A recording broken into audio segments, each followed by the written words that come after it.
Nggak apa-apa ya, kita silaturahmi di sini. Nah, tujuan acara ini kita buat untuk memberikan preview, penjelasan singkat, apa sih itu konsep Stipin ya, supaya teman-teman punya minimal info dasar yang bisa menjadi keputusan. Apakah ingin tes Stipin atau tidak.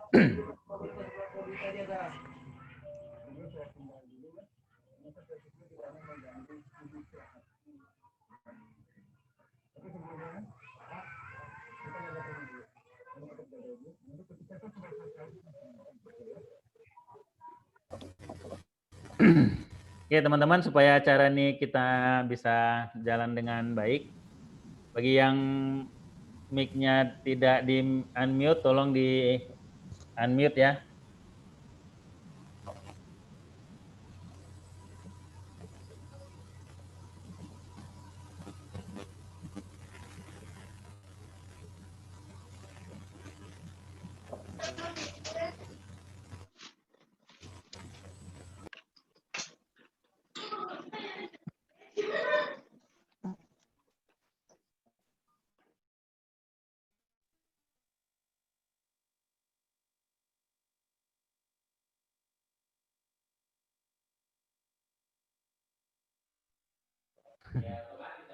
Oke ya.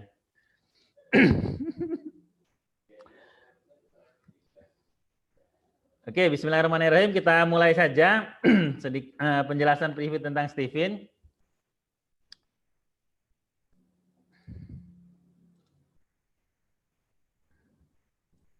Saya coba share screen. Share screen-nya. Oke, ini.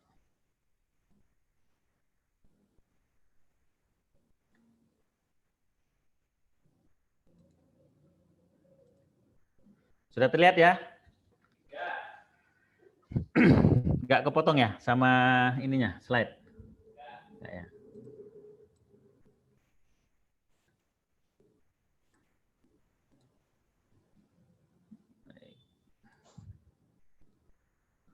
Oke, bismillahirrahmanirrahim. Perkenalkan, nama saya Ferry Azwar, ya, saya intuiting extrovert. Jadi saya yakin teman-teman yang hadir di sini pada belum tes semua ya. Ada juga mungkin yang sudah tes sebagian. Nanti kita akan tahu itu apa ya, namanya intuiting extrovert. Nah, saya kelahiran 82 di Medan. Nah, saya kenal Stipin itu 2014 ya. 2014 sekitar bulan 4 itu. Waktu itu saya ikut Academy Trainer. Nah, di sesi kedua saya nanya kepada pembicaranya atau trainernya, itu kebetulan Pak Jamil Zaini. Pak, kira-kira saya bagusnya bawa materi apa? Nah, ketika saya bertanya, beliau nggak bisa menjawab langsung. Malah dia balik bertanya, kamu sudah tes Stipin atau belum? Nah, saya balik bertanya lagi, tes Stipin itu apa? Saya bilang. Nah, disuruh saya tes Stipin di meja Stipin. Nah, dari situlah saya awal mula kenal tes Stipin. 2014, sekarang sudah 2020, jadi sudah 6 tahun ya. Nah, sekarang saya menjabat sebagai Kepala Cabang Stipin Kota Binjai. Nah, sudah solver, kita wisuda kemarin tahun 2020 itu di bulan 2. Nah, teman-teman bisa add Facebook saya itu Ferry Azwar Koto ya. Kebetulan saya orang keturunan Minang. Nah, tinggal di Kota Medan. Nah, ini waktu kita wisuda solver itu 24 Februari kemarin. Nah, mungkin ada teman-teman yang belum kenal bisnis saya juga bisnis sama istri, itu namanya Donat Kentang Beku. Jadi kami itu produsen makanan frozen ya di Medan. Nah, terakhir kita dapat penghargaan dari Gubernur Sumatera Utara. Mungkin itu sekilas tentang perkenalan saya. Nah, sebelum masuk ke pembahasan tentang apa itu Stipin, saya suka ngebahas melalui analogi pertama, yaitu tentang bibit. Kita yakini bahwasanya semua bibit unggul atau bibit unggul, yang namanya bibit unggul itu pasti hebat ya, unggul. Artinya mau tanam dimanapun, kemungkinan itu potensi tumbuhnya jauh lebih tinggi. Nah, bayangin teman-teman ya, coba Anda menghayal, bayangkan kalau seandainya punya bibit unggul. Nah, lalu bertanya, kira-kira bibit unggul ini saya tanam di mana? Nah, pertanyaannya begitu. Nah, kemudian dikasih pilihan 3. Pertama, bibit unggul ini kita akan tanam di pegunungan. Yang kedua, bibit unggul itu akan kita tanam di padang pasir. Yang ketiga, kita akan tanam di tepi pantai. Nah, dari 3 pilihan ini, ya, sebaiknya tanam di mana? Nah, kalau saya minta jawaban satu-satu mungkin jadi rame ya. Tapi di pengalaman kami, kebanyakan orang itu akan menjawab adalah di pegunungan. Dan Anda pun mungkin sepakat ya, bahwasanya di pegunungan bibit unggul itu bisa tumbuh. Kenapa? Karena tempatnya sejuk, subur, unsur haranya banyak, dan kita pun sebagai penanamnya juga nyaman tinggal di situ. Artinya biasanya cara berpikir kita adalah pegunungan itu tempat yang terbaik untuk kita menanam bibit unggul apapun. Nah, ternyata timbul pertanyaan, apakah semua bibit unggul itu bisa baik tumbuh di pegunungan? Nah, itu pertanyaannya. Ya Allah. Nah, jadi kalau ditanya begitu, maka akan timbul pertanyaan berikutnya. Berarti tergantung apa bibitnya. Jadi kalau memang bibit itu tentang sayur mayur, nah maka memang idealnya dia di pegunungan. Ya, habitat lingkungan yang lebih banyak mengandung air. Tapi kalau tanamannya kurma gimana? Otomatis di pegunungan dia tidak bisa tumbuh dengan maksimal. Walaupun dia bibit unggul.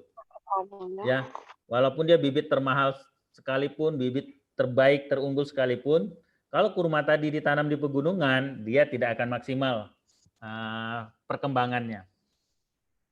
Nah, demikian juga teman-teman, diri kita sendiri atau anak-anak kita sendiri yang kita merasa mereka adalah orang-orang unggul ya.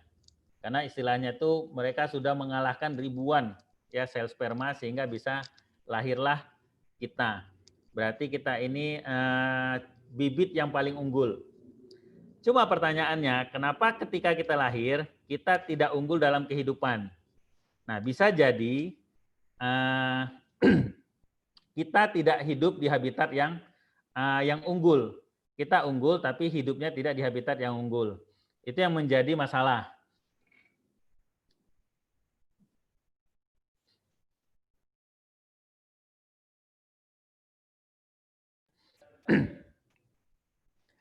Nah, jadi itu yang menjadi masalah. Orang unggul sekalipun kalau dia berada di habitat yang tidak sesuai dengan habitat unggulnya, maka dia tidak akan menjadi orang yang unggul. Jadi dia akan menjadi orang yang rata-rata.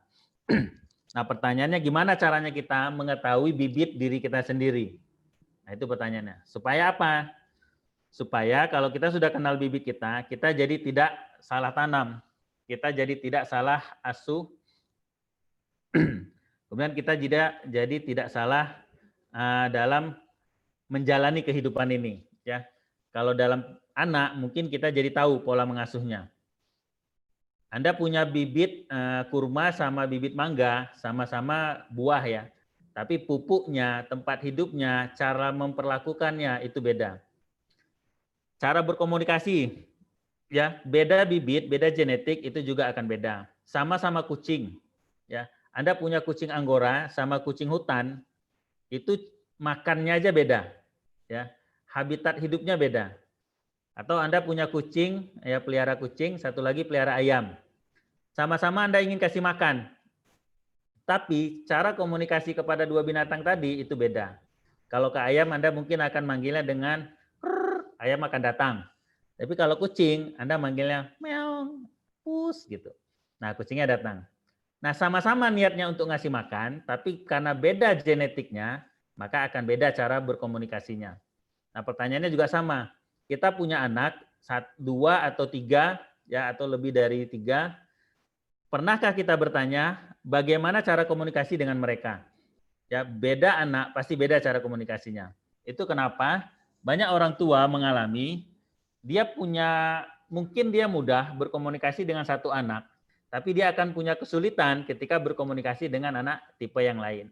Nah, ini kenapa? Karena genetiknya berbeda. Otomatis cara berkomunikasinya juga harus berbeda. Kemudian cara belajar. Ketika kita mengenali genetik kita, kita akan tahu cara belajar kita seperti apa. Ada orang yang cara belajarnya senang dengan ngobrol. Ada orang yang cara belajarnya senang dengan kesendirian. Jadi nggak bisa dipaksakan. Nah, ini tiga kunci tiga tema besar sebenarnya yang bisa kita bahas dari Stephen. Tapi tidak hanya itu teman-teman, Anda bisa akan mengetahui banyak hal nantinya ketika sudah mengetahui apa hasil tes Stephen-nya kita sendiri. Nah, kita akan bahas di sini. Nah, manfaat kedua, kenapa kita harus tes Stephen? Ya, biasanya orang tua sebelum melahirkan itu selalu melakukan USG. Kira-kira apa sih tujuannya? Ya, mengapa orang tua ingin tahu jenis kelamin bayinya? Ya. Tidak lain dan tidak bukan adalah untuk melakukan persiapan. Jadi ketika mereka tahu, oh anak saya laki-laki, ya yang di dalam kandungan ini, berarti dia akan melakukan persiapan membeli baju laki-laki. Kalau dia anaknya perempuan, dia akan melakukan persiapan membeli baju khusus untuk anak perempuan. Nah, bayangin kalau mereka misalnya tidak tahu jenis kelaminnya. Yang terjadi adalah pasti akan membeli dua, ya, baju laki-laki dan baju perempuan. Di sini saja sudah terjadi yang namanya boros biaya. Ya, hanya gara-gara kita tidak tahu jenis kelaminnya. Ini dari genetik jenis kelamin. Jadi salah satu tema besarnya kenapa kita ingin tes Stephen adalah kita bisa melakukan persiapan, ya, persiapan hidup, persiapan belajar, persiapan jadi orang tua, persiapan sekolah, kuliah, kemudian persiapan untuk pemilihan profesi, banyak hal ya teman-teman yang bisa dapat manfaatnya nanti. Nah, pertanyaan sekarang, apakah itu tes sidik jari? Ya, karena kami dari brand Stephen Brain, makanya saya mengatakan tes sidik jari Stephen Brain. Tes Stephen itu adalah tes yang dilakukan dengan cara men-scan ya 10 sidik jarinya teman-teman, itu kita scan menggunakan alat tes sidik jari. Itu seperti alat untuk kita melakukan absen ya, sidik jari atau kita membuat KTP. Nah, dari 10 sidik jari tadi itu akan dikirim datanya ke server pusat, kemudian nanti menunggu hasilnya sekitar 5 menit sampai 10 menit. Nah, ketika hasil keluar, maka nanti disitulah ketahuan hasil tes Stephen-nya. Ada 5 mesin kecerdasan dan 9 personality genetik. Nah, apa sih manfaatnya ketika kita sudah mengetahui hasil tes Stephen kita? Ya, dengan begitu kita akan tahu potensi bakat kita apa, kepribadian, karakter, penjurusan sekolah, profesi, cara belajar, dan banyak hal lainnya. Nah, siapakah yang bisa melakukan tes Stephen ini? Nah, itu ada satu profesi yang itu setelah mengikuti pendidikannya disebut dengan workshop Stephen level 2, maka mereka berhak menyandang sebagai promotor Stephen berlisensi. Dan promotor-promotor inilah yang bisa melakukan tes Stephen untuk teman-teman nantinya. Nah, dari hasil tes Stephen itu nanti akan dibaca belahan otak mana yang dominan, kemudian lapisan otaknya mana yang dominan. Nah, belahan otak yang dominan ini ada 5 ya teman-teman. Yang pertama adalah sensing. Sensing ini belahan otak kiri, di mana sensing ini fungsinya mengatur memori ya dan panca indera. Kemudian ada belahan otak kiri, bagian atas kita sebut dengan thinking. Ini fungsinya menganalisa dan berhitung. Cenderung orangnya lebih pandai dalam hal hitung-hitungan dan analisa. Nah, kemudian ada intuiting. Nah, itu bagian lobus occipital, itu kuadran atau sebelah kanan bagian atas. Ini fungsinya menghasilkan kreativitas dan inovasi. Kemudian ada feeling, ini otak kanan bagian bawah. Itu ada nama otaknya amigdala, pusat pengatur emosi dan hubungan sosial. Kemudian ada otak tengah. Ini disebut dengan insting, fungsinya itu mengatur naluri dan serba bisa. Nah, teman-teman, kalau Anda melakukan tes bakat selain Stephen, itu akan menghasilkan 4 kategori aja, atau mereka hanya menggunakan 4 belahan otak. Nah, satu-satunya yang itu menggunakan 5 belahan otak itu adalah Stephen. Jadi di tes yang lain Anda tidak akan menemukan yang namanya otak belahan tengah. Jadi para Anda yang hasilnya insting itu sangat bersyukur kenal Stephen ya. Anda dianggap ada ya sebagai wujud keberadaan sebagai manusia. Nah, teman-teman, dari 5 belahan otak ini di kepala kita 5-5-nya ada.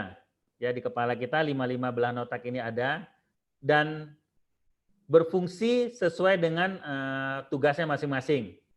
Nah, tapi Stephen meyakini bahwasanya dari 5 belahan otak ini satu yang jadi pemimpinnya atau kita sebut belahan otak yang dominan. Kenapa dominan? Karena dia yang jadi pemimpin. dialah yang kerap digunakan, dialah yang paling mendominasi dari setiap keputusan. Ya mudahnya analogi gampangnya begini, kalau kita sholat 5 orang, tentu nggak mungkin 5-5 jadi imam.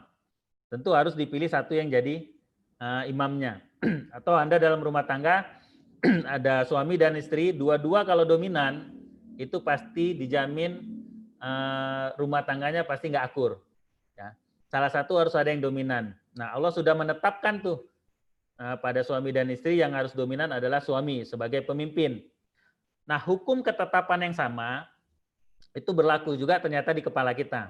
Ada 5 belahan otak, Allah tetapkan tuh mana yang jadi pemimpinnya. Nah, hasil tes Tipin itu membaca pola susunan saraf di kepala kita tadi, mana yang dominan.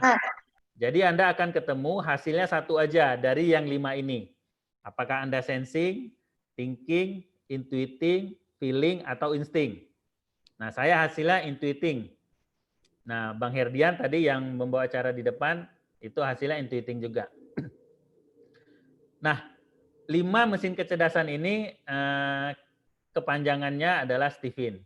Jadi Stephen itu adalah kepanjangan dari sensing, thinking, intuiting, feeling, dan insting. Nah, teman-teman nanti kalau sudah tes Stephen, ini akan dijelaskan lengkap banget ya oleh promotor yang melakukan tes Stephen.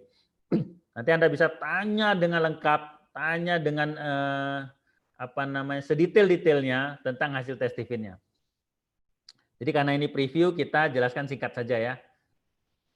Nah, dari 5 belahan otak tadi, ada 4 yang itu punya lapisan otak. Ya, lapisan otak itu ada lapisan dalam dan lapisan luar. Lapisan dalam, Anda coba bayangkan aja sebuah semangka. Kalau pohon lagi. Kalau buah semangka itu dibelah, ada lapisan merah, itu bayangin aja itu seperti lapisan dalam atau introvertnya otak kita. Kemudian lapisan yang bagian putihnya itu disebut lapisan ekstrovert. Nah, sensing, thinking, intuiting, dan feeling ini punya lapisan otak. Ada introvert dan extrovert. Sehingga kalau ada sensing introvert, sensing extrovert, thinking extrovert, intuiting introvert, intuiting extrovert, feeling introvert, dan feeling extrovert. Dan insting itu tidak punya lapisan otak, ya. Jadi ketika kita framing dengan lapisan otaknya, maka dari 5 mesin kecerdasan tadi akan menghasilkan 9 personality genetik. Jadi Stephen hanya menghasilkan 5, ya 5 PG, kita singkatnya begitu. Nah, apa sih perbedaan introvert dan extrovert? Nah, kalau orang introvert itu sumber stimulusnya dari dalam. Ya, Anda nggak bisa mengiming-imingi orang introvert. Jadi kalau kita mau membuat orang introvert tergerak, itu adalah dengan cara diancam atau kita menceritakan nerakanya, ya, yang tidak enak-enak, yang tidak nyaman yang akan dia dapatkan kalau dia tidak melakukan itu yang perlu kita sampaikan. Kemudian cara memotivasinya adalah ditantang. Nah, sementara extrovert itu dia harus terstimulus dari luar. Kemudian kita harus melakukan iming-iming. Jadi cerita yang enak-enaknya aja. Jadi kalau kita membuat dia tergerak, kita kasih tahu, ini nanti kalau kamu lakukan ini dapatkan ini. Reward-nya yang kita ceritakan. Tapi kalau pada orang introvert, punishment-nya yang kita ungkapkan kepada mereka.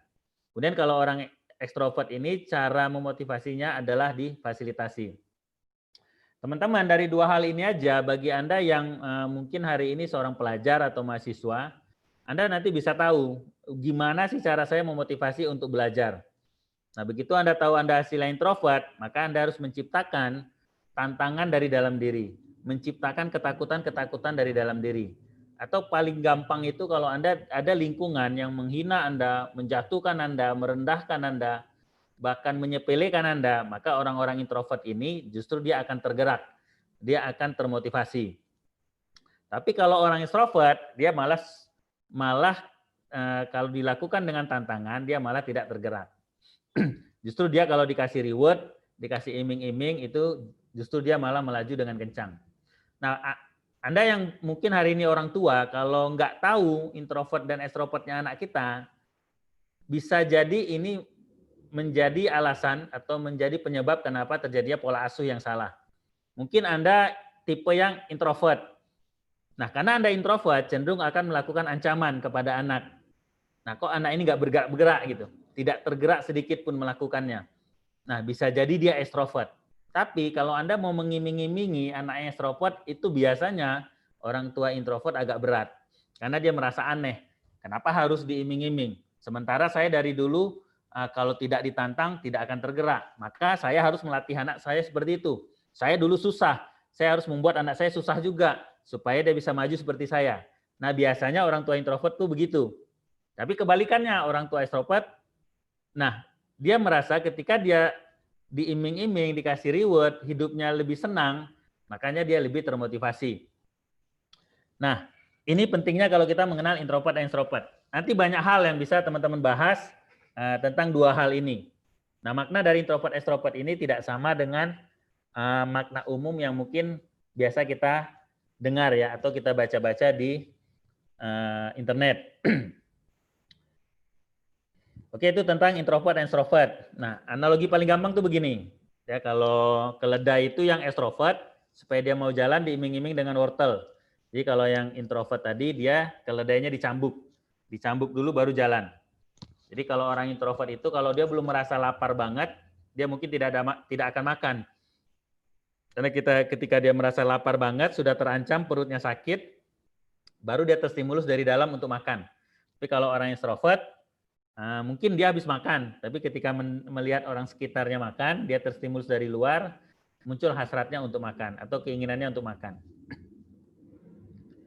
Nah, kemudian apa sih manfaatnya kita melakukan tes Stephen Brand tadi? Ya sudah jelas ya. Pertama kita mengenali potensi genetik kita.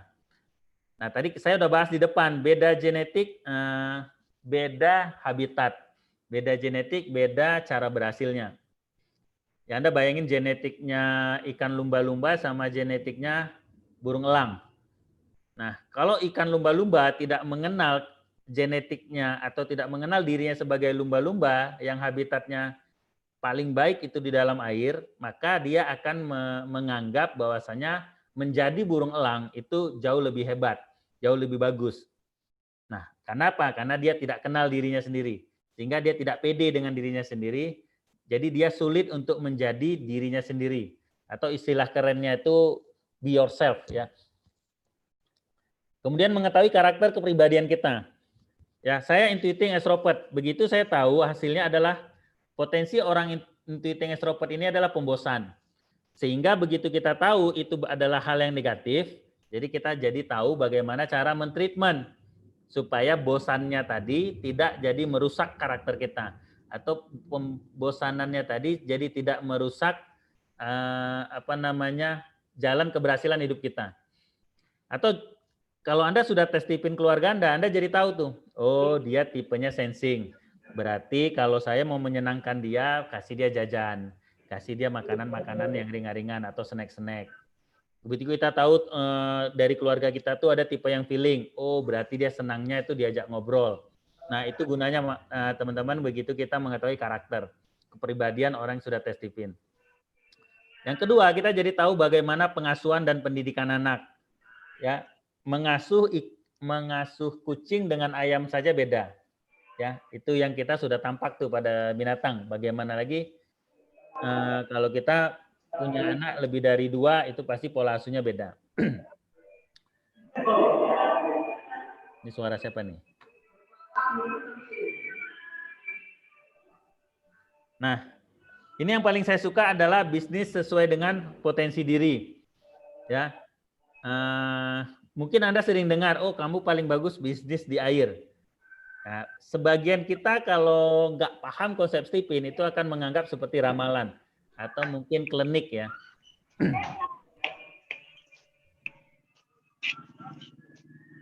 Siapa itu? Siapa? Siapa Bapak? Apa siapa Bapak online?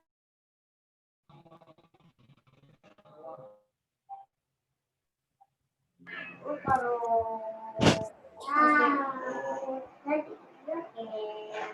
bukan apa joget pada. Mana pada itu apa dia?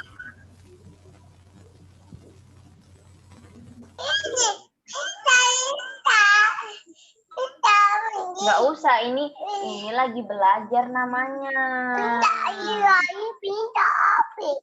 Mic-nya tolong dimatiin dulu. Tolong bagi yang- dimatikan, Bu. Bu, tolong dimatikan. Tolonglah fokus, Bu.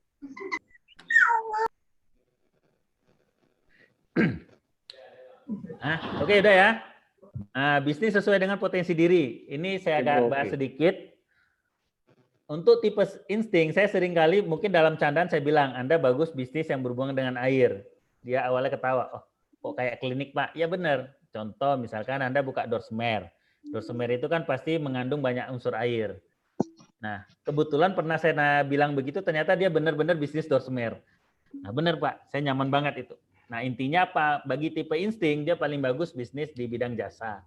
Mudahnya begitu. Nah Dorsmer adalah salah satu bisnis jasa. Dan insting itu unsur alamnya air, sehingga dia nanti ketika bisnisnya jasa dan itu ada unsur air di situ, itu justru jauh lebih powerful, lebih teroptimasi istilahnya. Kemudian orang sensing gimana bisnisnya? Dia bagus dengan berdagang. Nah kalau orang thinking gimana? Dia bagus bisnis pendidikan. Ini saya kasih contoh salah satu aja ya teman-teman, dan akan banyak banget lagi sebenarnya. Nah yang thinking gimana? Dia bagus bisnis adalah mengcreate sesuatu sehingga memberi nilai tambah. Nah, nilai tambah itu yang menjadi jalan dia untuk menghasilkan laba. Atau jadi pengusaha terbaik itu adanya di intuiting. Nah kalau orang feeling gimana dia bagusnya berbisnis? Pendekatan orang feeling berbisnis itu paling ideal dengan melakukan lobby atau lobby sana lobby sini, meyakinkan orang-orang yang dia lihat punya potensi untuk misalkan buat kafe, buat pelatihan, buat sekolah. Nah, dari cara dia meyakinkan melobi tadi, dia bisa dapat mungkin saham atau investasi.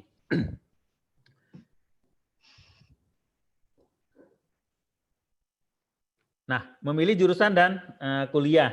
Nah, teman-teman nanti saya dengar kabar ini peserta ini banyak mungkin yang masih kuliah ya atau sekolah. Begitu Anda tes Tivin, itu nanti keluar di belakang sertifikat, itu ada langsung list pilihan jurusan atau sekolah yang ideal untuk sesuai dengan mesin kecerdasan Anda. Jadi nggak usah pusing lagi. Begitu Anda udah tes Tivin, lihat aja hasil sertifikat di belakang, langsung ketemu tuh. Dan Anda tinggal milih aja dari sekian banyak pilihan, mana yang sesuai dengan minat Anda.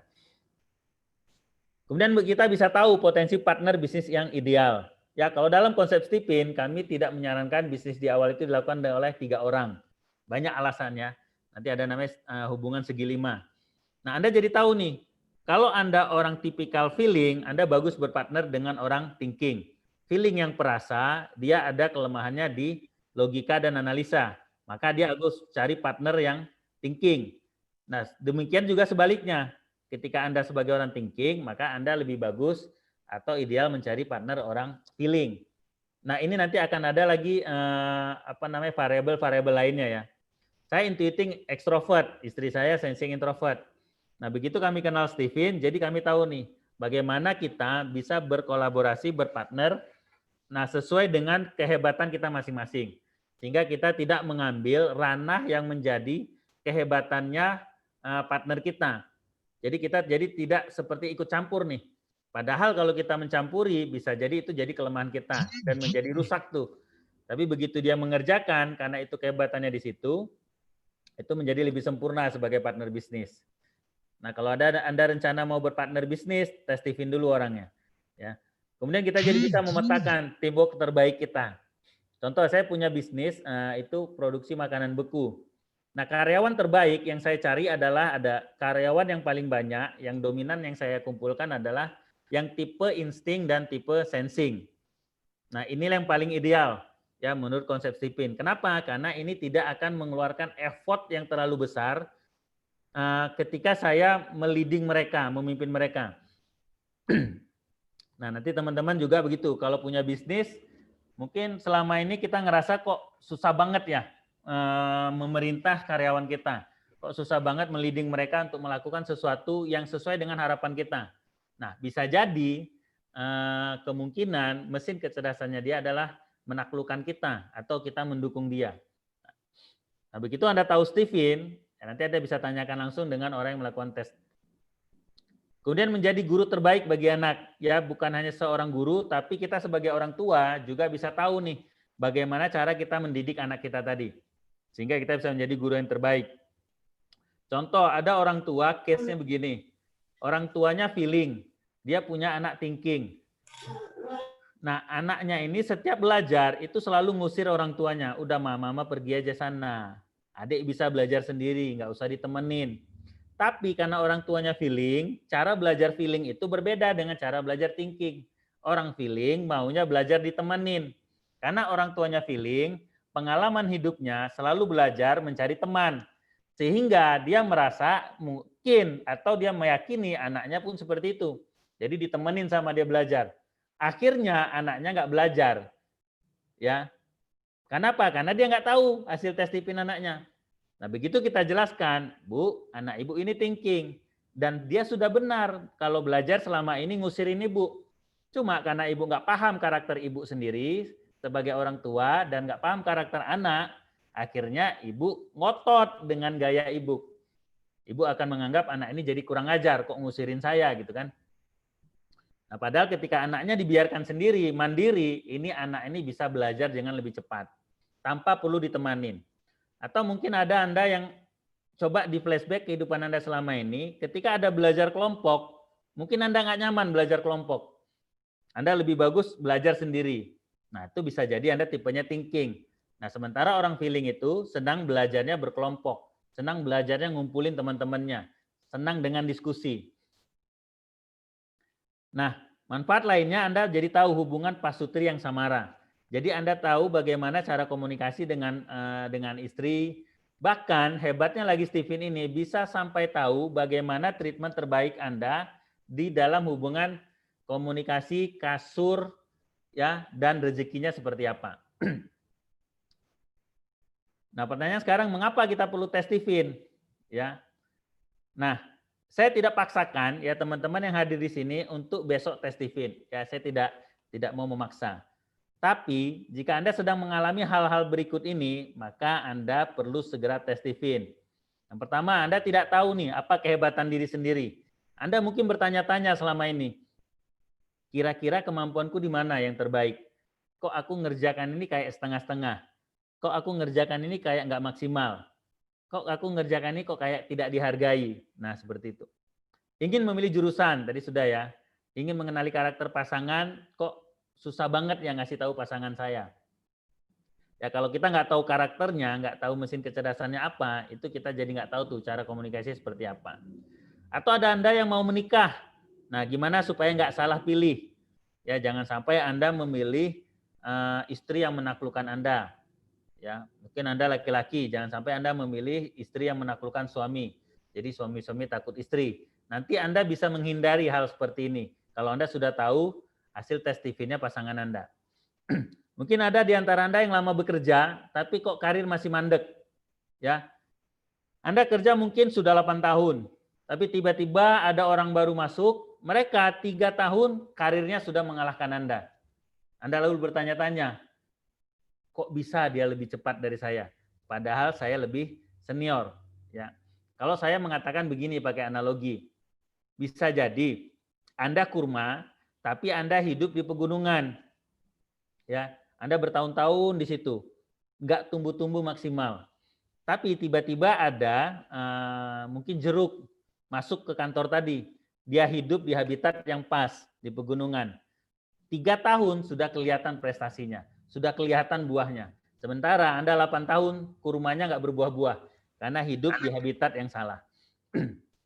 Nah, nggak tahu mau buka usaha apa. Mungkin ada di antara Anda yang mau pensiun, atau keluarga Anda mau pensiun, atau Anda yang mau resign, bingung nih mau bisnis apa.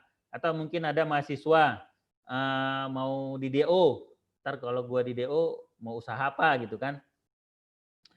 Sama, saya dulu termasuk di DO ya. Jadi bingung itu, galau mau usaha apa. Kemudian tidak tahu kehebatan diri Anda sendiri. Nah, saya itu hebatnya di mana ya? Karena kok saya ngerjain semua hal bisa. Apapun saya bisa berprestasi. Nah, tapi hebatnya di mana? Nah, Anda perlu tes Stephen kalau Anda galau di sini. Ingin mengenali karakter pasangan tadi sudah? Wah, ini kok jadi double rupanya.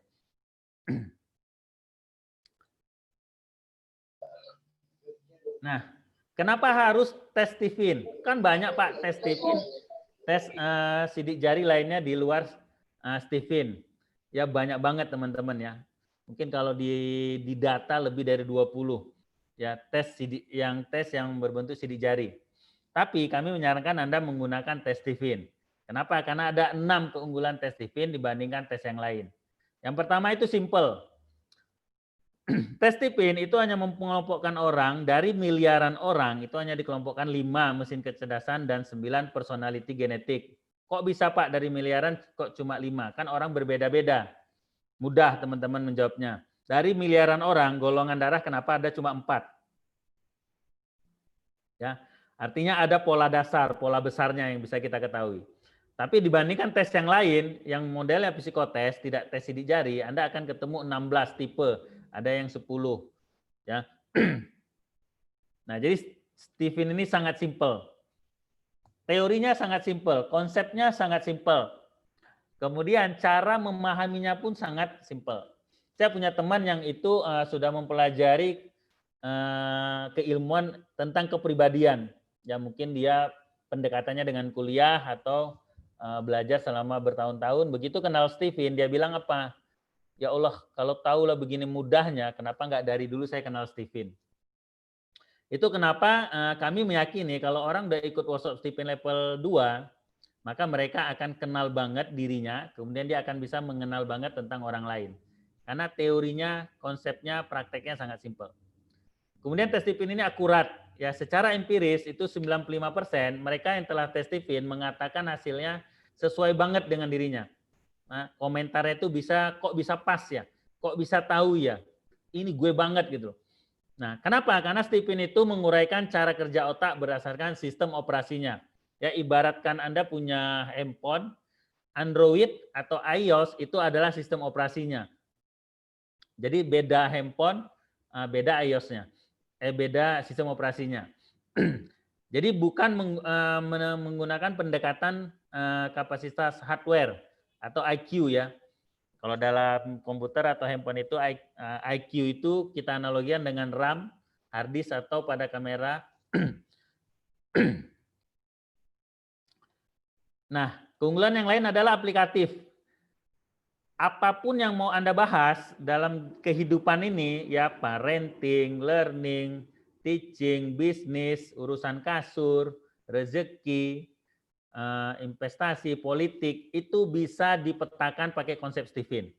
Ya, itu kami sebut dengan multi angle field. Ya lebih kurang artinya menjelaskan bidang apa saja Stephen dapat diaplikasikan. Itu kenapa orang yang sudah kenal Stephen itu dia bisa menyelesaikan semua permasalahan hidupnya secara langsung, ya tidak bergantian bisa terselesaikan, tapi secara langsung bisa tahu. Nah, kemudian metode tes Stephen itu adalah dengan sidik jari, jadi tidak menggunakan kuesioner, sehingga tidak bergantung pada usia. Makanya kalau Anda menggunakan tes Stephen itu usia minimal 2,5 tahun itu sudah bisa dites. Bayangin kalau Anda tidak menggunakan tes sidik jari, itu model pertanyaan, bagaimana Anda bisa mengetahui karakter atau bakat anak Anda usia 2,5 tahun. Nah, cuma Stephen lah yang bisa mencari tahu karena dia menggunakan metode tes sidik jari. Kenapa harus lebih cepat Pak mengetahui anak kita? Supaya Anda tidak terlalu lama salah asuh kalau Anda lama mengetahui mesin kecerdasan anak kita. Kemudian derivasi Al-Quran. Konsep Stephen ini dikompilasi dari 3 ahli psikologi yang riset ilmiahnya sudah diakui dan diajarkan di kampus. Jadi banyak orang mengatakan Stephen ini tidak ilmiah. Nah, perlu teman-teman ketahui adalah semua konsep Stephen itu dikompilasi dari 3 ahli psikologi yang itu keilmuannya masih dipakai sampai saat ini di dunia kampus. Ya, kalau Anda kuliah psikologi itu teorinya masih dipakai. Nah, Stephen mengkompilasi teori itu. Nah, bagi Pak Farid, penemu Stephen, ini disederhanakan, disimpelkan bahasanya. Sehingga Anda nggak perlu kuliah pun, belajar Stephen itu mudah jadi. Gampang itu begitu. Nah, hasil kompilasi tadi disesuaikan dengan Al-Quran dan hadis. Jadi jika ada teori yang tidak sesuai dengan Al-Quran dan hadis, maka konsep Stephen-nya akan direvisi. Artinya begini, Kenapa Stipin menggunakan, ini contohnya ya, contoh dari derivasi Al-Quran. Kenapa Stipin menggunakan kecerdasan tunggal, bukan kecerdasan majemuk? Karena apa? Di Al-Quran dijelaskan bahwasannya ketuhanan yang Maha Esa, Tuhan itu satu.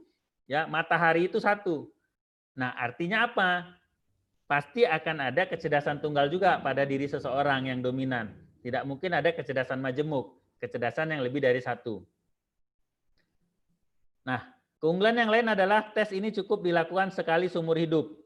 Ya, kalau Anda sudah tes sekali, ya dengan biaya lebih kurang nggak sampai 1 juta, itu tidak perlu dilakukan tes ulang. Ya, cukup sekali seumur hidup.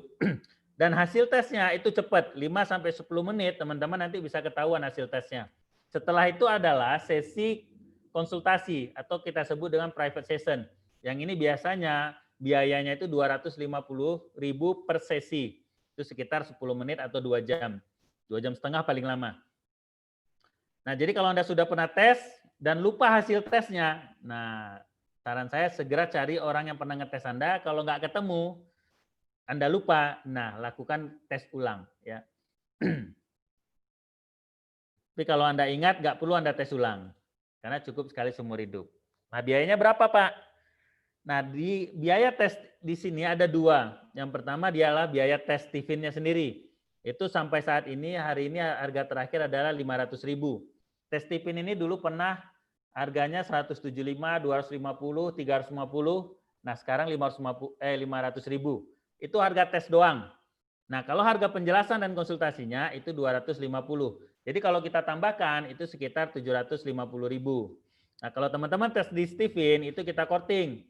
Jadi 1 orang atau sampai 2 orang itu cukup bayar 650.000 per tes per orang.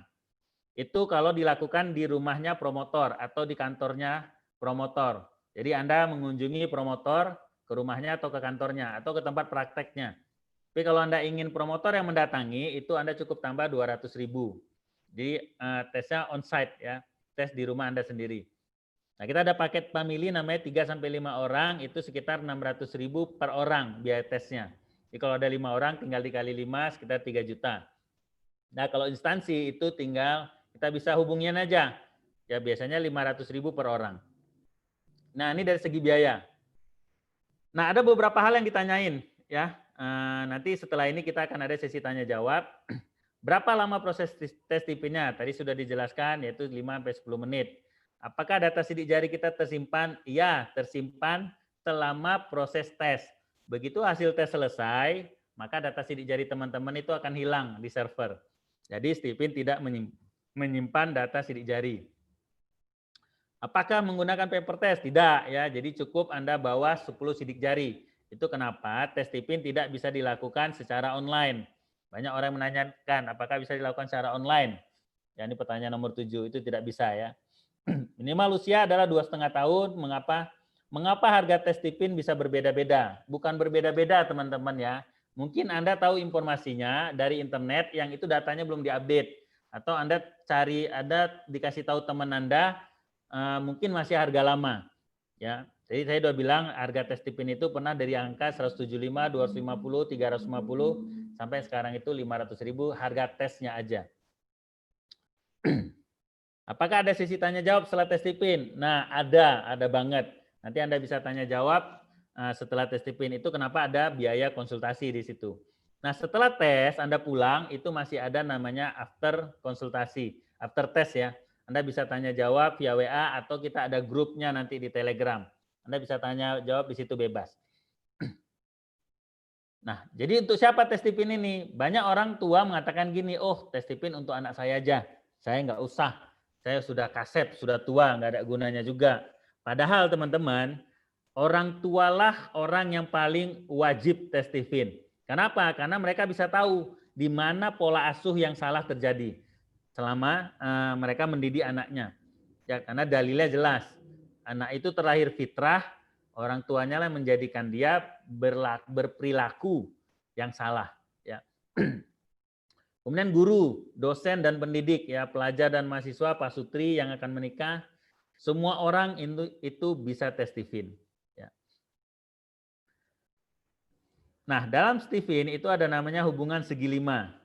Ya, panah yang biru yang besar itu mendukung. Yang panah yang hijau ini menaklukkan. Nah, ini saya bilang tadi, ini saya kasih contoh nih. Kalau seandainya hasil tes Tiffin Anda adalah intuiting, maka partner ideal Anda adalah insting. Ya, insting yang mendukung intuiting. Jadi Anda butuh orang yang mendukung Anda supaya Anda jalan. Bisa jadi Anda selama ini berpartner dengan teman, berpartner dengan siapapun, kok bisnisnya nggak jalan-jalan, kok nggak mandek-mandek. Nah, itu akan kejawab ketika Anda sudah tes Tiffin. Atau partner ideal kedua seorang intuiting adalah sensing, yang dia kalahkan. Ya, karena intuiting itu alirannya panah hijau menaklukkan sensing. Inilah dua. Nah, di bisnis saya memperbanyak karyawan yang insting dan karyawan yang sensing. Nah, saya cukup karyawan thinking dan feeling itu komposisinya 2:10, gampangnya gitu. Jadi kalau ada 10 karyawan insting atau sensing digabung, itu karyawan thinkingnya mungkin 2 aja, karyawan feelingnya 2. Jadi sebagai pelengkap supaya aliran sirkulasi di bisnis itu jalan. Nah, kenapa saya intuiting butuhkan thinking? Karena ada hal-hal yang thinking hebat di situ. Contohnya dalam keuangan, dalam akuntansi, dalam ngatur stok, ngitung barang, ngitung stok. Itu orang thinking sangat akurat. Pernah saya pekerjakan untuk ngatur stok itu orang feeling. Dan selalu saja ada selisih barang. Dan selisihnya itu banyak banget range-nya. Tapi begitu kita berikan kepada orang thinking, itu margin error-nya kecil. Ya, kesalahan itu kalau misalkan kalau pada orang feeling itu bisa 20 selisihnya, di orang thinking itu rata-rata 1 atau 3 selisihnya. Jadi minim kesalahan, bahkan zero kesalahan kalau orang thinking itu betul-betul sudah terlatih. Nah, kalau Anda misalkan mau nikah, pengen yang model istri seperti apa? Misalkan Anda laki-laki ingin istri yang mendukung. Nah, kalau Anda feeling, maka pilihlah istri yang intuiting. Atau mungkin Anda sebagai istri atau calon istri ingin berkarir tanpa hambatan dari suami. Bisa, Anda cari aja suami yang Anda kalahkan. Ya, misalkan Anda sensing, Anda cari aja suami insting. Ini contoh ya. Nah, karena orang sensing mengalahkan suami yang insting, maka ketika Anda berkarir itu akan mudah jalannya. Tidak ada terlalu besar hambatan dari suami. Jadi istilah suami melarang itu kecil kemungkinan. Nah, itu contohnya begitu. Mungkin di rumah tangga kita ada anak yang dia nyaman dengan bapaknya, tapi dengan ibunya dia nggak nyaman. Itu kebaca. Setelah Anda kenal Stephen, kebaca melalui hubungan segi 5 ini. Ya, saya kasih contoh misalkan saya intuiting, punya anak thinking. Nah, saya ke anak thinking ini cenderung akan memanjakan karena ditaklukkan. Sementara kalau saya punya anak satu lagi sensing, ke anak sensing itu saya tidak memanjakan. Sehingga nanti terlihat seperti perlakuan yang berbeda di antara anak ini. Nah, kalau Anda nggak tahu Stephen, perlakuan berbeda ini kalau terus-menerus terjadi, anak jadi gimana ya? Jadi saling membenci di antara mereka. Padahal itu Anda melakukan tanpa sadar. Nanti begitu Anda tahu hasil tes Stephen satu keluarga, Anda jadi tahu. Oh, pantas saya selama ini selalu melayani yang thinking dan mengabaikan yang sensing. Makanya terjadi adalah apa? Yang thinking dianggap seperti anak bapaknya, yang sensing dianggap bukan anak bapaknya. Karena bapaknya abai kepada yang sensing. Hal-hal seperti ini yang sudah terjadi tanpa kita sadari, itu bisa dibaca dengan Stephen ya, kalau Anda sudah tes Stephen. Nah, ini terakhir sama siapa kita tes Stephen? Ya, nanti kita bisa tanya jawab setelah ini. Itu hanya dua ya. Anda bisa menghubungi promotor yang mengajak Anda ke acara ini. Jadi Anda hubungi lagi, tanya sama dia gimana nih caranya, lengkapnya gimana kalau saya mau tes Stephen. Ya gampang teman-teman, tinggal Anda transfer aja biayanya kepada promotor, kemudian Anda buat janji ketemu di mana, di kafe, di rumah, atau di rumah Anda. Jadi fleksibel banget. Tes Stephen ini bisa dilakukan di mana aja. Jadi sambil makan di kafe, nongkrong-nongkrong pun bisa. Yang kedua, kalau Anda mungkin tidak kenal siapa promotor yang mengajak Anda atau Anda tidak tahu, Anda bisa booking promotor. Ya, di aplikasi kita ada namanya teststephen.com. Anda tinggal buka aja Google Chrome, ketik di situ teststephen.com. Anda cari kota mana atau provinsi mana, enter, akan ketemu list promotor yang ada di situ. Dan Anda tinggal booking aja. Nanti akan sistem yang melakukan prosesnya.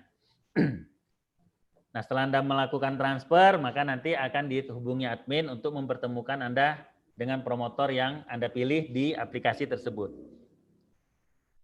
Oke, itu aja preview dari saya sebagai pembuka di awal di sesi ini. Kalau ada pertanyaan, kita akan buka pertanyaan. Silakan Bang Herdian.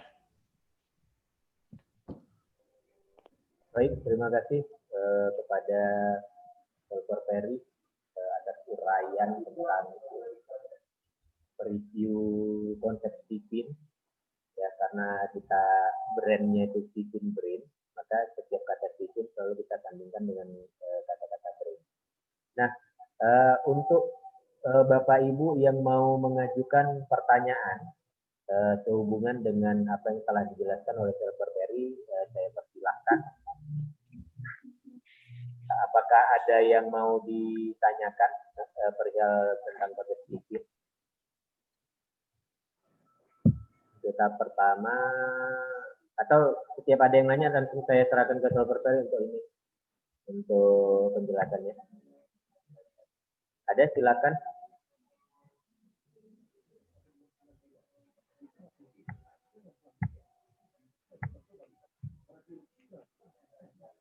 Tidak ada. Kalau tidak ada, maka Zoominar kali ini akan kita selesaikan. Kebetulan juga sudah jam 9. Nggak ada ya? Oke, saya ulangin lagi. Tadi apa yang telah disampaikan oleh Dr. Ferry. Promotor Tipin di seluruh Indonesia sudah banyak. Bagi Bapak Ibu yang penasaran atau kepingin tes Tipin, mungkin bisa langsung menghubungi promotor-promotor yang mengundang Bapak Ibu.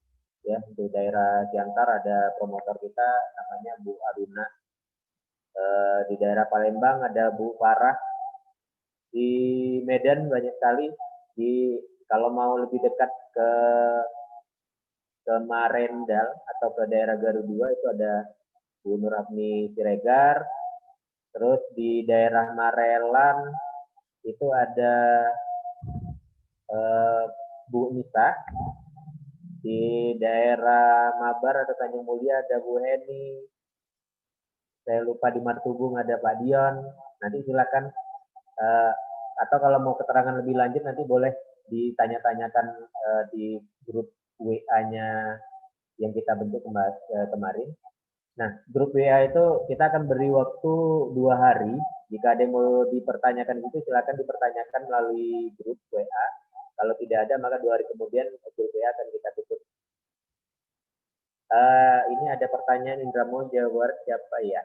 Dari Bu Dewi ya. Bu Dewi yang di Kabanjahe kalau nggak salah ya. Kemarin kita diundang oleh Bu Dewi untuk mengadakan seminar offline. Kita offline pertama kita di tahun ini. Iya, betul. Nah, ya benar ya. Terima kasih ya Bu Dewi ya sudah mengundang kita ke Kabanjahe kemarin. Nanti akan kita cari tahu dulu, atau kalau Bu Dewi mau nyari tahu bisa di websitenya testipin.com, atau nanti kita akan bantu untuk nyari. Oke. Ya, siap. Karena ada teman saya di Indramayu tuh yang nanya. Oke, siap Bu. Nanti kita cari tahu cepatnya ya Bu Dewi ya. Oke, siap. Ini ada Bu Eliana yang nanya, adakah hubungan hasil tes Tipin dengan anak ABK? Nah, kebetulan ada pertanyaan lagi nih, Dr. Ferry. Mungkin bisa dijawab langsung. Hubungan apa nih ya? Adakah hubungan kalau hasil tes, maksudnya gini, kalau dia ABK, kalau biasanya pertanyaannya begini nih, saya nggak tahu nih apa namanya tujuan pertanyaannya apa. Tapi biasanya kalau orang bertanya dengan ABK itu begini pertanyaannya.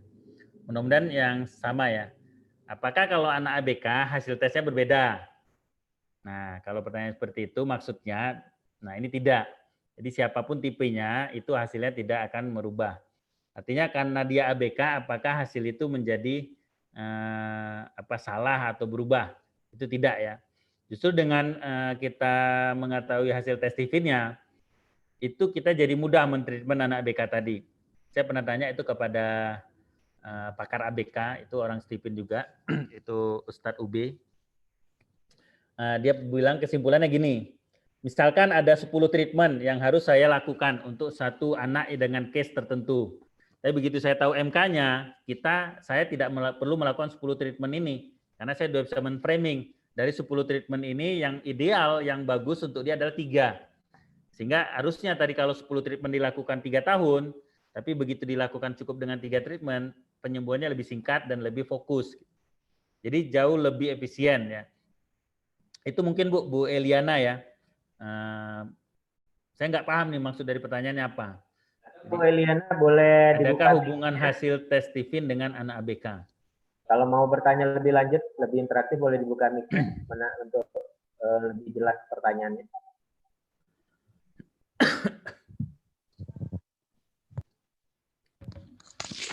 Bu Eliana.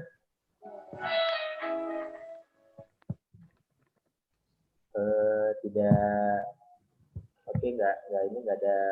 Oke, silakan Bu Eliana. Masih pertanyaan kira-kira gimana? Kedengaran Masih belum kedengaran, Bu. Nggak kedengaran suaranya.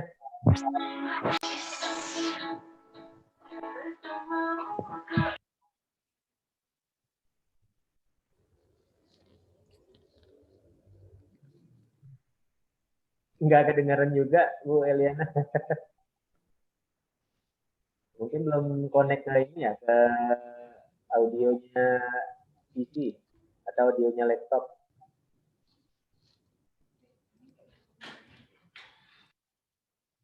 Jadi sebenarnya untuk kalau kita bicara ABK sebenarnya banyak kali jenis ABK ya. Salah satunya yang sempat terbahaskan di Stephen itu ABK autis. Mengingat salah satu yang mendalami konsep Stephen ABK itu penderita autis juga yang disampaikan oleh Dr. Perry. Jadi UB ya namanya panggilan Kang UB atau Ustadz UB ya. Seorang autis yang telah menyelesaikan program doktoralnya S3 dan anaknya 3 autis. Jadi cukup aplikatif ketika dia melakukan treatment dengan konsep Stephen, itu bisa jauh menghemat waktu.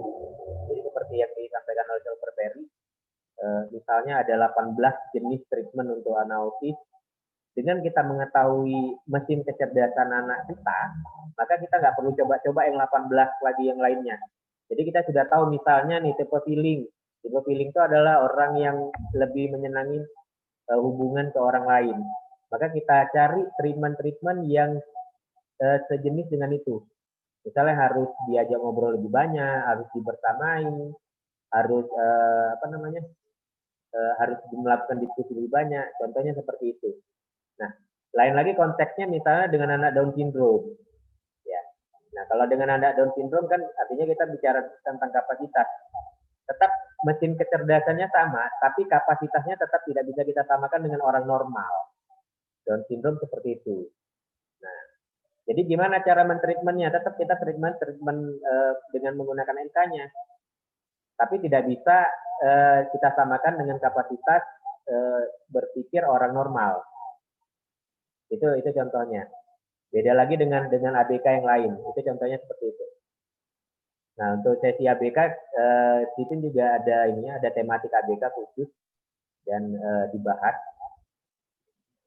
Kalau kita bicara tentang ABK, maka kita perlu satu harian, Bu Eliana. Ya, mudah-mudahan sudah ini, Bu ya, sudah terjawab ya. Nah, bentar rupanya ada yang nanya via chat ini. Oke.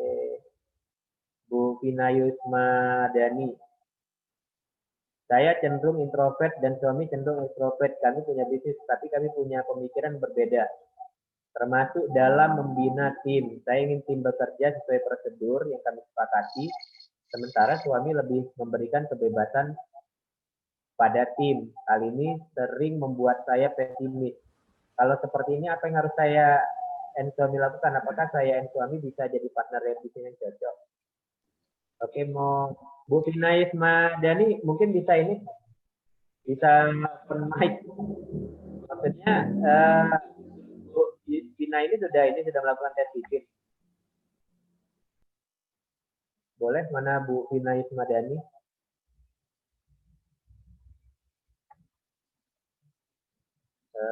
Masih hadir Bu Vina?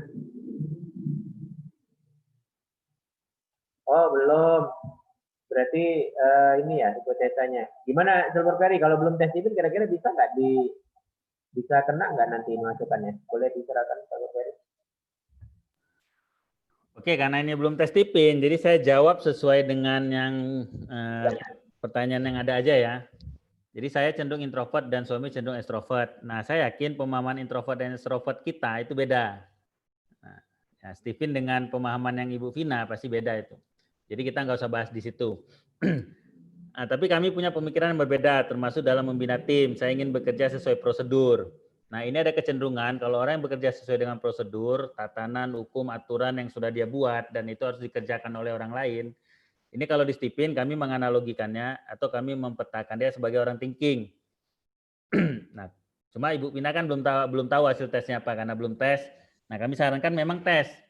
Jadi, nah kalau yang suami di sini disebut lebih memberikan kebebasan. Nah, ini ada dua kemungkinan.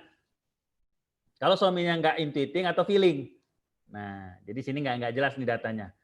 Nah, orang kanan itu cenderung memberikan kebebasan kepada karyawan, kepada orang lain, kepada timnya. Cuma bedanya kalau orang intuiting kebebasan apa? Melakukan dengan caranya sendiri. Kalau orang feeling mungkin kebebasan dalam dia meliding orang, memimpin orang atau memilih orang. Nah, jadi agak susah Bu kita mempetakannya. Cuma kalau umpamalah hasil tesnya Ibu memang thinking dan suami intuiting, maka ini bisa jadi partner yang ideal sebenarnya.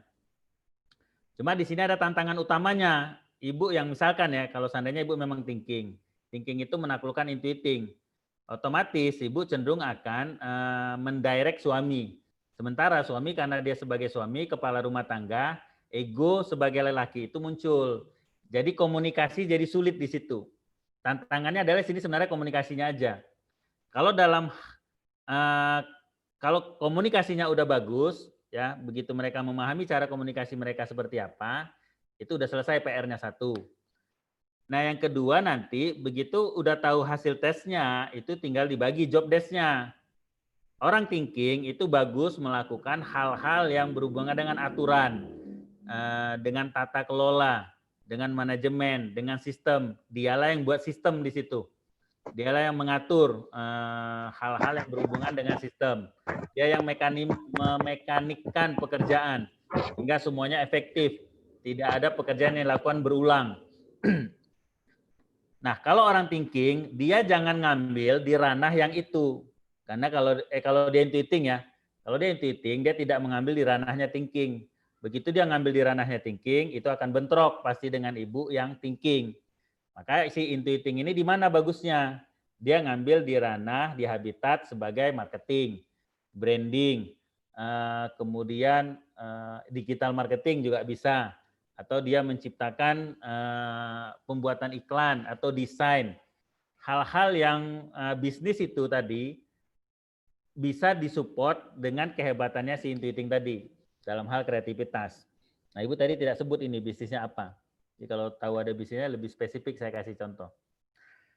Nah, ideal apa tidaknya sebagai partner itu semuanya bisa ideal, Bu. Ketika mereka mengambil job desk, pekerjaan, atau bagian yang itu sesuai banget dengan karakternya. Itu kunci pertamanya. Yang kedua, menyadarin kalau kehebatannya di situ, kemudian sadar kekurangannya, maka dia jangan mengambil pekerjaan di ranah yang dia kelemahannya di situ. Nah, begitu nanti dia punya partner, nggak usah ikut campur kepada pekerjaannya si partner tadi. Nah, bekerjalah sesuai dengan kehebatannya masing-masing. Maka ini jadi ideal partner bisnisnya. Cuma kalau misalkan ibu benar-benar thinking dan suami atau pasangannya tadi intuiting, maka di sini perlu yang namanya kesepakatan bahwasanya si suami sebagai pemimpin utama. Nah, ini biasanya sulit bagi orang thinking. Sebab apa? secara naluriah dia melemahkan atau menaklukkan si suami. Sehingga si istri tadi seperti sulit dipimpin oleh suaminya. Nah, di sini mesti ada pemahaman di kedua belah pihak tentang kondisi yang ini. Mungkin itu aja Bu jawabannya ya. Nanti kita bisa diskusi lagi kalau Ibu sudah hasil tesnya sudah tahu. Saya bacakan aja lagi Bang Herdian ya.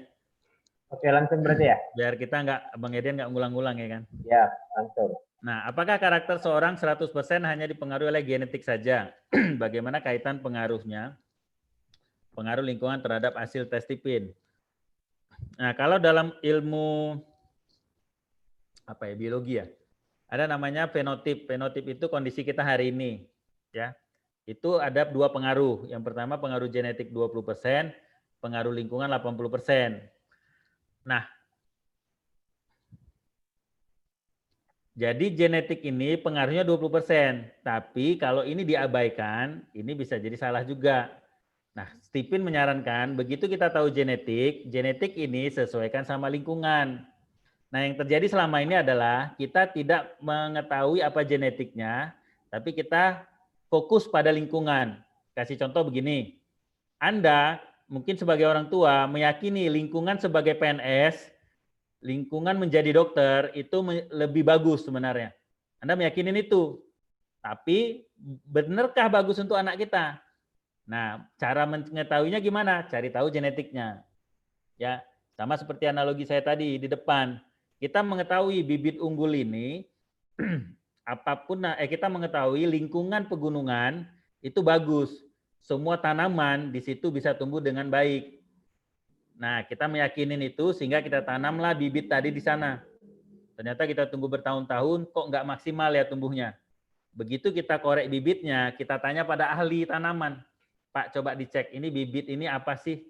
Kenapa saya tanam di pegunungan itu hasilnya tidak berbuah padahal sudah 4 tahun harusnya sudah panen.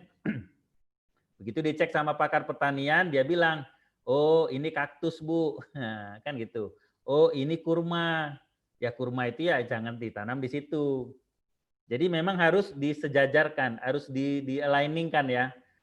Jadi lingkungan itu mengikut pada genetik. Nah, gitu yang benar. Nah, bukan kita memaksakan genetik mengikut kepada lingkungan. Tapi lingkungan ini yang harus ikut apa genetiknya. Makanya tadi bibit tadi apa? Tergantung bibitnya apa, tergantung genetiknya apa. Begitu tahu genetiknya, kita jadi bisa menentukan lingkungan. Jadi tetap ada pengaruh lingkungan itu pasti ada. Cuma bedanya gini, teman-teman ya. Kalau misalkan anak Anda thinking, tapi Anda sebagai orang tua feeling, berarti anak Anda yang thinking mendapat pola asuh lingkungan feeling. Nah, dia sementara genetiknya thinking. Tapi karena dapat pola asuh feeling, dia akan menjadi salah asuh. Dia akan menjadi thinking yang rasa feeling. Gampangnya itu thinking yang lebay. Thinking yang cengeng. Karena apa? Dia diasuh oleh orang feeling. Thinking yang berkarakter mirip seperti feeling lah. Karena diasuh dengan cara feeling. Padahal bakat aslinya dia mandiri. Dia tegas. Tapi karena ibunya baperan, jadi dia terbawa kepada lingkungan ibunya. Ini yang membuat dia jadi salah asuh. Sehingga banyak kita tes, banyak banget orang-orang thinking merasa dia bukan thinking. Oh, saya feeling kok. Saya pengibah, saya pengini ya. Padahal karena dia pengaruh lingkungan dari orang tuanya. Orang tuanya nggak salah asuh sebenarnya. Cuma karena orang tuanya feeling, nah anaknya thinking, jadi beda. Jadi lingkungan tadi membawa karakter negatif jadinya kepada si anak thinking. Mungkin itu yang bisa saya pahamkan ya. Nah, ini penanya dari Fahru Rozi. Dari yang saya tahu di ranah psikologi ada istilah tipe kepribadian sanguinis, plekmatis, koleris, hingga melankolis. Apakah tipe kepribadian tersebut konsepnya sama dengan MK Stephen? Konsepnya dibilang nggak sama ya, tapi Stephen juga mengassembling dari konsep kepribadian yang itu. Nanti kalau Anda belajar di Stephen atau setelah tes Stephen nanti ketahuan itu. Plekmatis itu tipe apa kalau di Stephen, koleris itu tipenya apa kalau di Stephen. Saya nggak mau kasih tahu sekarang ya. Nanti Anda modelnya uji-uji coba. Banyak orang yang uji coba, terakhir salah. Nah, takutnya itu diyakini. Bahkan ada orang yang menggunakan tes Stephen, tapi menggunakan tes tertulis. Itu contohnya Intan ya. Di sini ada promotor kami Intan, dan beberapa teman-teman kuliahnya. Si Indah ya? Indah yang di Jambi. Mana si Indah? Di Dumai ya? Indah di Dumai, Pak. Nah, mungkin di sini banyak teman-temannya Indah yang senasib dengan Indah.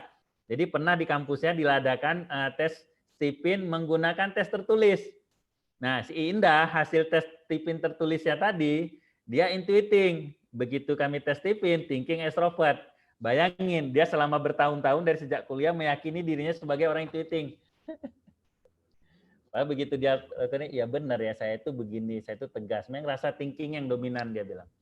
Nah, Indah coba nanti teman-temannya yang sudah senasib dengan Indah, didakwahin itu supaya jangan dijadikan patokan. Siap-siap. Kemudian lanjutan, sejauh mana tes Stephen dan faktor lingkungan berpengaruh terhadap analisis karakter seseorang? Ya, sambungan yang tadi ya, tadi saya sudah jelaskan. Jadi ketahui dulu genetik, baru sesuaikan dengan lingkungan. Jadi bukan yang selama ini orang pahamin. Kalau konsep yang bukan Stephen ya, ini lingkungan terbaik. Apapun tipe orang dimasukkan ke situ, itu udah pasti bisa jadi baik. Nah, itu yang diyakini.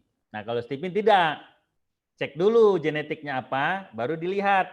Oh, itu lingkungan nggak cocok sama dia. Bagus yang cocok lingkungan ini, baru disamakan dengan lingkungannya. Kalau betul-betul lingkungan itu berpengaruh, saya kasih contoh gini. Teman-teman yang orang Indonesia, coba deh, Anda tinggal di Singapura 5 tahun.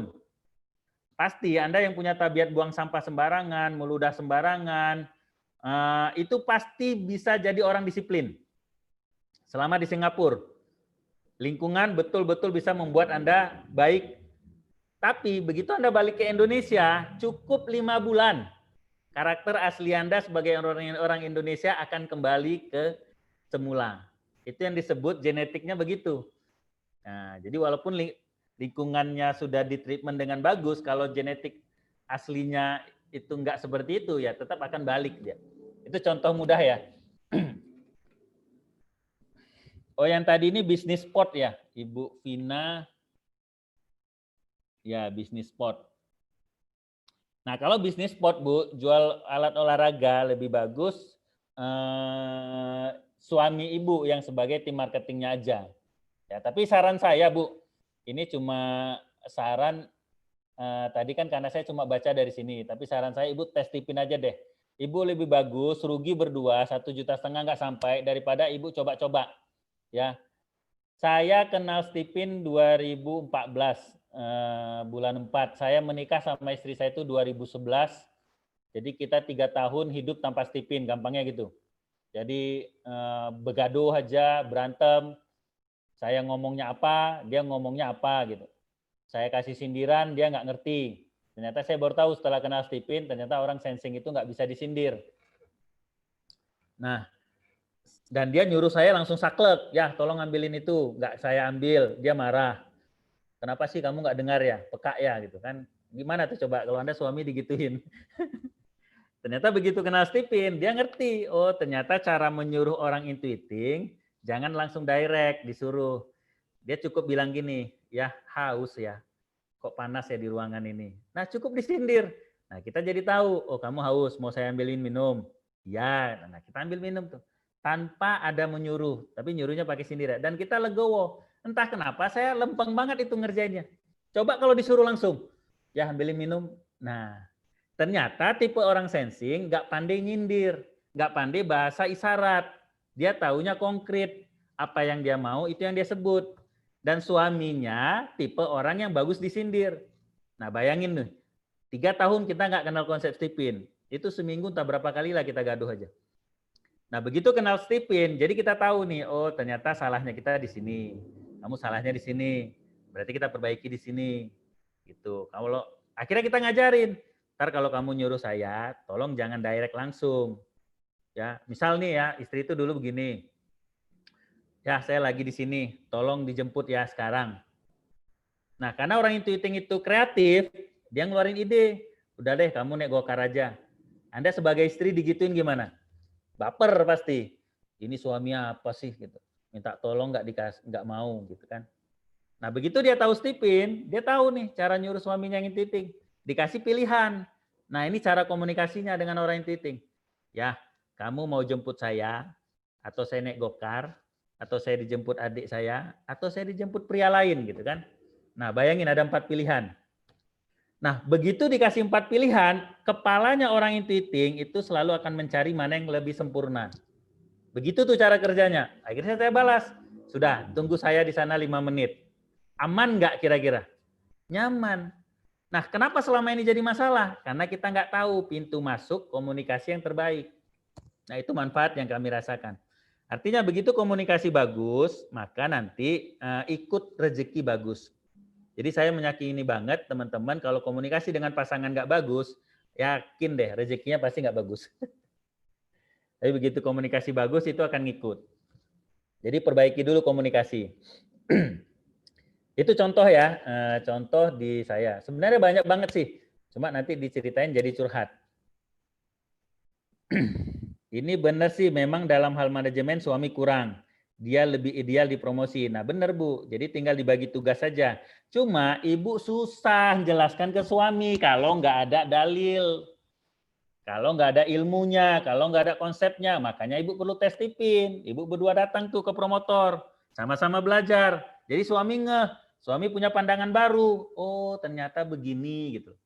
Jadi bukan ibu yang ngejelasin ke suami, cukup promotor yang ngejelasin. Kemudian, oke, gak ada pertanyaan lagi ya. Kita akhiri aja mungkin kalau nggak ada pertanyaan lagi. Oke, baik. Terima kasih. Saya yakin sebenarnya masih ada pertanyaan-pertanyaan, tapi waktu saya lihat sudah semakin larut. Silakan kalau ada yang mau bertanya, kembali saya ingatkan di grup WA akan kita hidupkan sampai 2 hari ke depan. Silakan kalau ada masih keraguan, masih ada kebimbangan tentang tes tipin, atau misalnya kira-kira cocok nggak ya kalau aku mau buka usaha ternak, mau mengetahui buka usaha apa dengan mengetahui MK-nya, kira-kira ada korelasinya nggak ya? Ada membantu nggak tes tipin? Itu silakan nanti dipertanyakan di grup WA kita. Insya Allah akan kita bantu untuk menjawabnya. Dan untuk teman-teman yang mau tes tipin, kembali kita ingatkan, boleh dengan 2 cara tadi ya.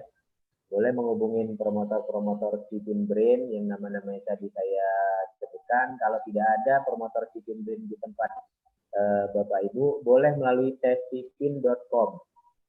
Jadi itu akan kita cari secara dengan cara mesin pencarian ya. Silakan dicari gitu. Nah, untuk tidak memperpanjang waktu lagi, ini waktu sudah menunjukkan waktu 21:30 waktu Indonesia Barat. Maka bentar. bentar. Nah, ini saya mau tunjukin dulu sedikit mungkin penggunaan tes aplikasi Stipin. Oh iya, siap. Nah, bagi teman-teman yang mau, nah cukup buka ini ya, testipin.com. Anda cari di sini, misalkan kota Jawa Barat, Jawa Tengah misalkan, search. Nah, akan ketemu nih beberapa promotor. Nah, kan ada nih di Jawa Barat ada banyak. Nah, sini ada alamatnya, teman-teman. Teman-teman bisa lihat kira-kira alamat mana yang paling dekat, yang memungkinkan. Nah, setelah itu Anda lakukan booking. Booking, di sini masukkan nama, jadi login ya, sama seperti biasa login. Nah, di booking itu nanti teman-teman bisa pilih jam berapa, hari apa.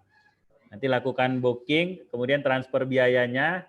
Setelah transfer, nanti admin kita akan menghubungi teman-teman untuk koordinasi dengan promotornya. Nah, itu aja mungkin Bang Edian cara penggunaan testipin.com.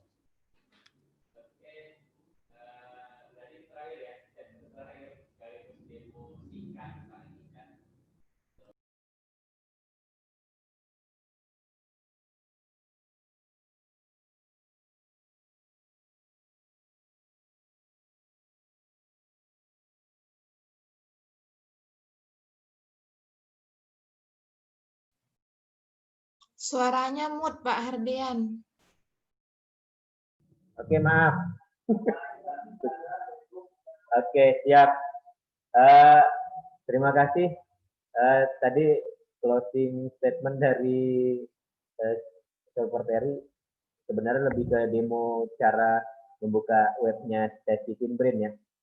Nah, jangan lupa kalau ingin membaca lebih lanjut artikel-artikel yang berkaitan dengan Testy Fin boleh diakses di finbrain.com. Di sana banyak artikel-artikel yang akan membantu Bapak Ibu untuk memahami lebih dalam tentang konsep Testy Fin. Tidak hanya artikel, banyak juga video-video yang membantu. Jadi kalau ada yang malas baca tapi ingin dengar aja atau sambil buka video sambil dengar tanpa harus membaca lebih detail, itu bisa dengan video ya. Itu bisa juga di websitenya finbrain.com, atau kalau mau melihat Facebooknya dan Instagramnya Finbrain, itu akun ID-nya namanya finbrain.com. Nah, kalau mau lebih dekat dengan tulisan-tulisannya Silver Terry, IG-nya Silver Terry juga boleh dicatat Terry Azwar. IG saya dan Facebook saya juga boleh, karena 90% kontennya IG atau Facebook saya dan Silver Terry itu lebih banyak cerita tentang Sipin. Nah, IG saya itu Herdian Ganteng. Ya. Supaya lebih gampang ya. Nah, itu sudah dikasih Silver Terry, linknya melalui chat, boleh dicatat masing-masing. Nah, itu saja saya pikir untuk hari ini. Terima kasih atas kehadiran Bapak Ibu dari jam 8 tadi, kurang lebih sudah 90 menit kita berinteraksi. Mudah-mudahan Allah memberi berkah dan manfaat atas waktu yang Bapak Ibu sediakan pada malam hari ini, dan